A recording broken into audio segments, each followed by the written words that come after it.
भज गोरख शरणं गच्छामि। भज गोरख शरणं गच्छामि। प्यारे मित्रों प्रणाम। गोरख गीता हम सब जानते हैं, हर दिन हम ग्रुप में गुरुदेव डाल रहे हैं गोरख गीता के पद। भावानुवाद इतना सुंदर, उस भावानुवाद का अब यहाँ पर हम और विस्तार से उस पर चर्चा करेंगे। आज हम चर्चा करने वाले हैं 5 और 6 नंबर पद पर। गुरुदेव 5वें पद में लिखते हैं, भावानुवाद करते हैं बहुत ही प्यारा। है ज्योत एक पर कई दीप, है ब्रह्म एक पर कई जीव। देखिए कितने हमारे ऋषियों की बात थी जो शुरू से कहते आए हैं, वही गोरखनाथ जी कह रहे हैं और गुरुदेव ने लिखा है बहुत ही प्यारा। है ज्योत एक पर कई दीप। नूर तो एक ही है, परमात्मा तो एक ही है, लेकिन अनेक दिखता है, अनेकों में दिखता है, अनेक रूपों में दिखता है। उस बाबा नानक कहते हैं, एक नूर ते सब जग उपजा, कौन भले को मंदे। कि भाई एक ही नूर से सारा जगत उपजा हुआ है, तो इसलिए किसको आप अच्छा कहेंगे, किसको बुरा कहेंगे। सब एक ही नूर से उपजे हुए हैं, सभी उस नूर से। हम ओशोधारा के साधक तो आसानी से इस बात को जानते हैं कि परमात्मा एक नूर है और हमारे भीतर, सबके भीतर वही बैठा हुआ है तो एक, लेकिन सबके भीतर उसका दीप जल रहा है। ब्रह्म एक पर कई जीव, परमात्मा तो एक है, लेकिन ये जीव अनेक रूपों में। वो एक शायर बड़ी प्यारी बात कहते हैं, ये खुदाए खलक, ये सारा ईश्वर का संसार सब तेरी तस्वीर के दाने हैं, नजर में आते रहते हैं और इबादत होती रहती है, इबादत होती रहती है। ये सब जितने भी देख रहे हैं, लेकिन ये कौन कह सकता है? जो अनुभव कर चुका हो, वही ब्रह्म को सबके भीतर देख सकता है। संत बड़ी ऊंची बात लिखते हैं, गोरखनाथ ने बड़ी गहरी बात कही है कि भाई सभी में वही है, वही प्यारा बैठा हुआ है, लेकिन है वो एक ही, दिखता अनेक है। इसके लिए राजेश्वराचार्य जी कहते हैं बड़ी प्यारी बात, है अनेक में एक यह है, यही उपदेश मिलता यहाँ, सभी में राम बसा है पगले, चाहे राजेश हो या रंक यहाँ। इसी दृष्टि से सृष्टि बदल लो, जीवन में रिपू का स्थान न मांगो, प्यार करो पर प्यार न मांगो। कि सभी के भीतर वही बैठा हुआ है, एक में एक से अनेक दिखता है और अनेक में एक ही है, वो एक ही है। इसलिए कोई रिपू नहीं है इस संसार में, कोई दुश्मन नहीं है, सबकी भूमिका है, सबके भीतर वही परमात्मा बैठा हुआ है। बस ये देखना आ जाए। ये कौन देखेगा, ये कौन देख सकता है? यह ब्रह्म ज्ञान जिसने जाना, गुरुदेव आगे लिखते हैं, यह ब्रह्म ज्ञान जिसने जाना वह स्वयं हो गया आलोकित। जिसने अनुभव कर लिया उस परमात्मा का, उस अस्तित्व का, उस ब्रह्म का, जिसने जान लिया हो क्या है ब्रह्म, वही कह सकता है ये बात कि सभी के भीतर वही बैठा है, वही जान सकता है, अनेक में एक छुपा हुआ है। गुरुदेव लिखते हैं समर्थ गीता में, ब्रह्म प्रेम है जानकर प्रकट रचाओ रास, रहो सदा आनंद में पल भर भी न उदास। कि जिसने ब्रह्म को जान लिया, प्रेम को जान लिया। परम गुरु से कहते प्रेम ही परमात्मा है। गुरुदेव कह रहे हैं वही बात कि जिसने ब्रह्म को जाना उसी ने प्रेम को जाना, क्योंकि ब्रह्म और प्रेम एक ही बात है। प्रकट रचाओ रास, फिर तो आपके सामने वो है, उनके साथ आप रास रचा सकते हो। रहो सदा आनंद में, और जो ब्रह्म के साथ जीना सीख जाता है उसका आनंद कब कम हो सकता है? वो तो सदा आनंद में जीता है। जिसने एक बार खुली आंखों से उसके साथ नैनों में नैन मिला लिया, तो फिर वो तो सदा आनंद में ही जिएगा, पल भर भी न उदास। उदासी उसके पास एक क्षण के लिए भी नहीं आएगी। जिसने परमात्मा को जान लिया, क्षण भी उसके पास फिर उदासी का कोई काम नहीं बचता, वो सदा आनंद में जीता है। इसी संदर्भ में कबीरदास जी लिखते हैं, ब्रह्म की वाणी सब कहे, ब्रह्म न जाने कोई, जो कोई ब्रह्म को जानता सो ब्रह्म कहाए। कबीरदास जी कहते हैं कि ब्रह्म की वाणी सब कहे। ब्रह्म ब्रह्म तो कह रहे हैं और उसके ऊपर प्रवचन भी बहुत दे रहे हैं, लेकिन ब्रह्म न जाने कोई, कि अधिकतर लोग इस ब्रह्म को नहीं जानते हैं। जो कोई ब्रह्म को जानता है, जो कोई ब्रह्म को जानता सो ब्रह्म कहाए, वो भी परमात्मा ही कहलाता है। हम गुरु को गोविंद क्यों कहते हैं? क्योंकि गुरुदेव ने जान लिया, संतों ने जाना है, इसलिए हर संत को, हर गुरु को गोविंद का दर्जा दिया है। क्यों दिया है? क्योंकि वो उसके छंद पर आ गए हैं, ब्रह्म में ही जी रहे हैं, वो ब्रह्म ही हो गए। ये तो केवल ऊपर की काया, हम 5 तत्वों को देख रहे हैं, इन जो शरीर को देख रहे हैं वो एक कह सकते हैं कि ब्रह्म को ढके हुए हैं। वो भी लास्ट में उसके भीतर जो बैठा है, हम जानते हैं कि वो उसी की यात्रा कर रहा है। तो इसके लिए आगे गुरुदेव कहते हैं, वह स्वयं हो गया आलोकित, वह स्वयं आनंदित हो गया जिसने भीतर जान लिया। हम ओशोधारा के साधकों के लिए तो ये एक सहज बात है कि हम जैसे ही नृत्य योग में आते हैं और उसमें जानते कि हमारे भीतर कैसे नूर रूप में परमात्मा बैठा है और हमारा सारा जन्मों जन्मों का अंधकार मिट जाता है, जन्मों जन्मों का अंधकार मिट जाता है और हम सहजता से उस आलोक को जानते हैं और हम आलोकित हो जाते हैं। हमें हमारे जीवन से अंधकार मिट जाता है, यानी अज्ञान मिट जाता है। गुरुदेव कहते हैं आगे, वह हंस सरीखा हो जाता, मोती माणिक वह है चुनता। वह क्या हो जाता है? हंस सरीखा हो जाता है। वह हंस सरीखा हो जाता है, क्यों? क्योंकि उसने ब्रह्म को जान लिया है, और जो ब्रह्म को जान लिया है वो तो फिर आत्मा और परमात्मा को जान लेता है, उसका तो उद्धार हो जाता है। वो तो ब्रह्म की अपरंपार, जो संत दादू कहते हैं जिसको कि ब्रह्म की महिमा अपरंपार, कोई न जाने पार, जो कोई जानत ब्रह्म को सोई होए उद्धार। तो संत दादू जैसे कहते कि ब्रह्म की महिमा तो अपरंपार है, लेकिन ब्रह्म कोई जानता है, उसके पार नहीं कोई जा सकता आसानी से। लेकिन अगर गुरु मिल जाता है तो ब्रह्म को जानते हैं, और जो ब्रह्म को जान लेते हैं, गुरु के कहे अनुसार उस पर चलते हैं, तो उसका उद्धार निश्चित सी बात है कि उसका उद्धार हो जाता है। तो इसलिए हंस की तरफ चलिए। हंस की क्या है कि वो अपने विवेक से, हंस की एक खास बात है कि हंस का अर्थ है कि उसमें विवेक आ गया, उसने आत्मा को जान लिया और वो मानसरोवर की तरफ यात्रा करने के लिए जा रहा है। हंसत्वम शरणम गच्छामि, क्योंकि हंस की विशेषता हमारे ऋषि लिखते हैं, हंस श्वेतो बक श्वेतो को वेद बक हंस्यो निर अक्षर विवेके तू हंस हंसो बको बक। इसके कि दूध और पानी का उदाहरण अक्षर दिया जाता है, वैज्ञानिक रूप से नहीं, वो एक समझाने के लिए चीज बताई गई है कि विवेक को लेकर, कि जो ब्रह्म को जान लेता है, जो हंस हो जाता है, उसकी एक संसार में उसके काम का क्या है, उसका विवेक, वो किसी कंडीशनिंग में नहीं जीता, फिर वो मानसरोवर की यात्रा के लिए ही संसार में रहेगा, लेकिन उसकी यात्रा, उसका ध्यान मानसरोवर की यात्रा की तरफ ही रहेगा। इसलिए हंसत्वम शरणम गच्छामि, भज गोरख शरणम गच्छामि। तो ये 5वां पद था हमारा। अब लेते हैं 6ठा पद। 6ठे पद में गुरुदेव लिखते हैं, पढ़ वेद किताब कुरान शास्त्र, किसने परमात्मा को जाना। पढ़ वेद किताब कुरान शास्त्र, किसने परमात्मा को जाना। आज तक किताबों से किसने जाना है? वहां पढ़कर पंडित तो हुआ जा सकता है, लेकिन भीतर का जो हमारा भीतर छुपा बैठा है, वो परमात्मा, उसको नहीं जान सकते।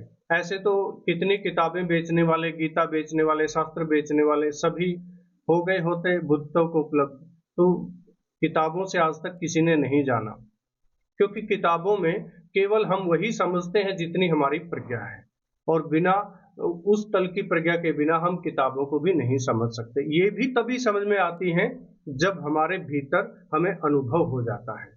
गुरुदेव लिखते हैं आनंद गीता में, बड़ी प्यारी बात कहते हैं, माना तुमने इतिहास पढ़ा, माना तुमने भूगोल पढ़ा, पर क्या अपने जीवन में लिखा जो तुमने कोई पाठ पढ़ा। यदि नहीं तो फिर कुछ शर्माओ, कुछ गीत जिंदगी के गाओ, अश्वाध्यायम शरणम गच्छामि, भज ओशो शरणम गच्छामि। कि अपने जीवन में लिखा हुआ पाठ तुमने कोई पढ़ा है, हम कहाँ से आए हैं, कहाँ जाना है और क्या उद्देश्य लेकर आए हैं, क्या हमने जाना। कि किताबें पढ़कर ऐसे तो हम परमात्मा को नहीं जान सकते, उसके लिए गुरु के पास जाना पड़ता है, और गुरु हमें अनुभव ज्ञान देते हैं, अनुभव ज्ञान देते हैं। तो ये कबीरदास जी भी संदर्भ में कहते हैं कि गुफा वास पोथी पढ़े, इसमें पोथी पोथी जग मुआ, पंडित भया न कोई, 2.5 अक्षर प्रेम का पढ़े सो पंडित होए। कबीरदास जी कहते हैं कि ये पोथी पढ़ पढ़ कर तो पता नहीं कितने लोग विद्वान हो गए, अपने आप को विद्वान कहने लगे, लेकिन उन्होंने 2.5 अक्षर प्रेम का नहीं पढ़ा। प्रेम यानी कि ब्रह्म, उसने ब्रह्म को नहीं जाना, और जिसने वो पढ़ लिया वही असली पंडित है, वही असली बुद्ध है। समर्थ गुरु लिखते हैं, गुफावासी पोथी पढ़े ज्ञानी हुआ न कोई, पूरा गुरु और नाम धन मुक्ति भक्ति सब होए। अगर आप गुफा में बैठने से, पोथी पढ़ने से कोई आज तक ज्ञानी नहीं हुआ। कितने हिमालय में देखा होगा आपने, कितने लोग जाते हैं कि मुझे ज्ञान मिलेगा, मुझे अनुभव होगा, लेकिन नहीं, जब तक हम गुरु की शरण में नहीं जाते, जो अनुभव कर चुका है वही हमें करवाने वाला है, वही असली मार्ग दिखाने वाला है। हम भक्ति करेंगे या ज्ञान जानेंगे भी तो उतने ही तल पर जितनी हमारी प्रज्ञा है। इसलिए गुरु की जरूरत है। गुरुदेव जोर देते हैं, पूरा गुरु और नाम धन मुक्ति भक्ति सब होए। जब आपको पूरा गुरु मिल जाता है, वही आपको असली धन नाम के बारे में बताता है और उसी से मुक्ति संभव है। मुक्ति भक्ति सब होए। गुरुदेव कहते हैं, नाद बिना साधना नहीं, उत्सव बिना न भक्ति, ज्ञान बिना आनंद नहीं, तृप्ति बिना न मुक्ति। ये सारा मार्ग गुरुदेव 2 लाइनों में दे देते हैं कि कहाँ नाद से साधना शुरू होती है हमारी और कैसे उत्सव में जीवन है, और ज्ञान बिना आनंद आ ही नहीं सकता। जब तक हम अपने असली स्वरूप से परिचित नहीं होते तब तक आनंदित नहीं हो सकते, और जब तक असली स्वरूप से परिचित नहीं होते तब तक भक्ति नहीं कर सकते, और तब तक तृप्ति नहीं आ सकती, और तृप्ति के बिना मुक्ति नहीं आ सकती। इसलिए गुरुदेव कहते हैं, यह अनुभव का है मार्ग, किसी बिरला योगी ने सत जाना। जो अनुभव कर लेता है इसको, वही इसको जान पाता है कि बिरला योगी ने सत जाना। सत्य हमेशा उन कुछ बिरला लोगों ने ही जाने हैं। आजकल हम देखते हैं बहुत सारे टीवी पर बहुत सारे प्रचारक आते हैं, तो वो सब ज्ञान की बातें और ब्रह्म ज्ञान की बातें कर रहे हैं। नहीं, लेकिन कोई बिरला ही होता है जो इस सत्य ज्ञान को जानता है। जग अज्ञानी है, अंधा है, पुस्तक से चलता धंधा है। जग क्या है? अज्ञानी है, अंधा है। जग को अंधा क्यों कहा गया? क्योंकि जग माया में जीता है। माया का अर्थ है काम, क्रोध, लोभ, मोह, जैसे सांख्य योग में 24 तत्व बताए थे, वो सब क्या है? माया है। और वहां से क्या चलता है? पुस्तक से चलता धंधा है। और लोगों को पाप से कैसे मुक्त होंगे या आप पाप से बच सकते हैं, बाहरी बाहरी बातें होती हैं, जिससे लोगों का क्या चलता है? धंधा चलता है, दुकानदारी चलती है। आजकल हम देखते हैं कैसे तथाकथित बन जाते हैं, गुरु बन जाते हैं और ज्ञान बांटते हैं, लेकिन अनुभव की बात वहां नहीं झलकती है। वो असली मक्खन जो मिलना चाहिए, वो असली मक्खन वहां नहीं मिलता। तो एक तरह से कहें तो लोग तो अंधे हैं ही, अंधे अंधा ठेलिया दो कूप परंथ। वो अब दोनों के दोनों कहाँ जाएंगे हम सब जानते हैं कि दोनों कुएं में गिरने वाले हैं, यानी कि दोनों का अंत बुरा है। जग अज्ञानी है, अंधा है, पुस्तक से चलता धंधा है। इसलिए गोरखनाथ जी नेत्र कहते हैं, गोरख कहे सुन रहे पंडित, साधु शब्द विचार, बिन साधे साधु न होई, बिनु शब्द न होई उद्धार। कि सुनो रे पंडितों, जो किताबों से चलते हैं, साधु शब्द विचार, साधु के पास ही शब्द का विचार है, अनुभव है। बिन साधे साधु न होई, और उस शब्द को साधे बिना कोई साधु नहीं है। उस शब्द को साधे बिना कोई साधु नहीं कहा जा सकता। बिन शब्द न होई उद्धार, और उस शब्द के बिना हमारा उद्धार भी नहीं है, मुक्ति भी नहीं है।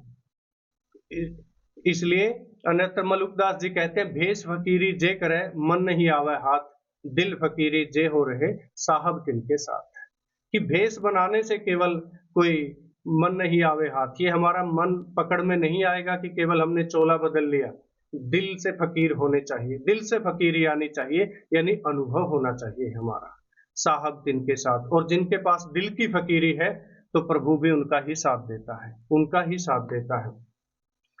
अन्यत्र गुरुदेव लिखते हैं कि समर्थ गीता में हमारे पास 2-2 लाइनों में पूरा सार आता है। वेद पढ़े कुछ ना मिले, भेदी भेद बताए, जन्म जन्म के बंध को पल में दे जलाए। कितनी प्यारी बात कहते हैं गुरुदेव कि वेद पढ़े कुछ ना मिले, भेदी भेद बताए। जिसको भेद है, जिसको पता है असली कि मार्ग क्या है, अनुभव क्या है, आप सब जानते हैं। आज से पहले, ओशो धारा से पहले, गुरुदेव से पहले कोई संत मत में कहीं मैनुअल नाम की चीज नहीं, ना है कि कोई मार्ग एक जैसे 28 तल के कार्यक्रम ओशो धारा में है, अन्यत्र कहीं देखने को नहीं मिलेंगे कि कैसे नर्सरी क्लास से शुरू होकर हम पीएचडी तक जाते हैं। कैसे मैनुअल बना हुआ है कि जिससे साधना हमारी आसानी से होती है। एक एक तल को हम अनुभव करते जाते हैं और आगे हमारी साधना बढ़ती चली जाती है। ये बहुत गहरी बात है। इसलिए वेद पढ़े कुछ नहीं कि आप एक साधना पूरे गुरु के चरणों में बैठकर कीजिए, एक भेदी के चरणों में बैठकर कीजिए। उससे क्या होगा, हमारे जन्म जन्म के बंध हैं वो कट जाते हैं पल में दे जरा, कि वो पल में एक क्षण में हमारे सारे कर्म बंध जलकर राख हो जाते हैं। इसलिए कहते हैं गुरुदेव चरण में निस दिन तू प्रीत लगा ले बंदे, कट जाएंगे सब तेरे ये जन्म मरण के फंदे, पार हो जाएगा कोई न साथी तेरा साथ निभाएगा। गुरु के अलावा कोई इस ब्रह्मांड में कोई साथी नहीं है। गोविंद भी सीधा साथी नहीं है। इस ब्रह्मांड में गुरु के अलावा कहा जाता है कोई असली साथी नहीं है, वही साथ निभाते हैं और हमें मार्ग यहाँ ही नहीं आगे भी, और जब भी आते हैं वापिस अपने साथ लाते हैं और यहाँ ये रास रचाते हैं। विज्ञानम शरणम गच्छामि भज गोरख शरणम गच्छामि। जैसा कि हम बात कर रहे थे विज्ञानम शरणम गच्छामि, धर्म और विज्ञान, परम गुरु ओशो ने भी, जो गुरुदेव ने अष्टांगिक मार्ग बोला है परम गुरु ओशो का, उसमें विज्ञान भी है और धर्म भी है। आज जरूरत है समय के अनुसार जो संत या आज का अध्यात्म अगर साइंस के साथ विज्ञान के साथ जोड़कर नहीं देखा जाएगा, नहीं उसको आगे बढ़ाया जाएगा, पीछे रह जाएंगी बात, ये पीढ़ी नहीं समझ पाएगी। ये पीढ़ी विज्ञान की भाषा समझती है। तो इसलिए आपने देखा होगा ओशो धारा का हर प्रोग्राम जैसे हमारा कुंडलनी सिद्धि की हम चर्चा कर रहे थे, तो इतना वैज्ञानिक है, गोरखनाथ जी के विज्ञान पर आधारित है कि कैसे ऊर्जा को जगाएं, कैसे कुंडलनी को जगाएं और जगाते हुए कैसे प्राणों के साथ हम बिंदु पर ले जाएं, हमारे सहस्त्रार पर ले जाएं, ब्रह्म बिंदु पर ले जाएं और वहां पर उसको कैसे ठहराएं। असली बात है कि वहां पर हम ठहराएं कैसे और कितने दिन तक ठहराए रखें और किन बातों का ध्यान रखना है। ये सारा विज्ञान के तहत आता है कि विज्ञान है इसका गहरा। बिना विज्ञान के सीधा आप प्रयोग करने जाएंगे तो आप कितने लोग, हमारे पास कॉल आता है उस धारा के रिसेप्शन पर कि हम कुंडलनी का प्रयोग कर रहे थे, हमारे साथ ऐसा हो गया, हमारे साथ वैसा हो गया, हम अब इससे बाहर कैसे निकल सकते हैं। हम ध्यान करते थे बिना गुरु के, बिना मैनुअल के, बिना मार्ग के, कितने लोग भटके हुए हैं। इसलिए विज्ञान बहुत जरूरी है और गुरुदेव इस पर जोर देते हैं, विज्ञानम शरणम गच्छामि भज गोरख शरणम गच्छामि, कि हम गोरख की शरण में चलते हैं। और गोरखनाथ जी ने जितना विज्ञान बताया है शायद ही पहले किसी संत ने बताया हो, और अब गुरुदेव उसमें और चार चांद लगा रहे हैं। अब गुरुदेव उसमें गोरखनाथ जी का जो विज्ञान था उसके पहलुओं को खोलते हुए, उसके गहरे विज्ञान को जानते हुए अपना और उसमें ऐड कर रहे हैं और चार चांद लग रहा है। तो उसका लाभ हम सब साधकों को मिल रहा है।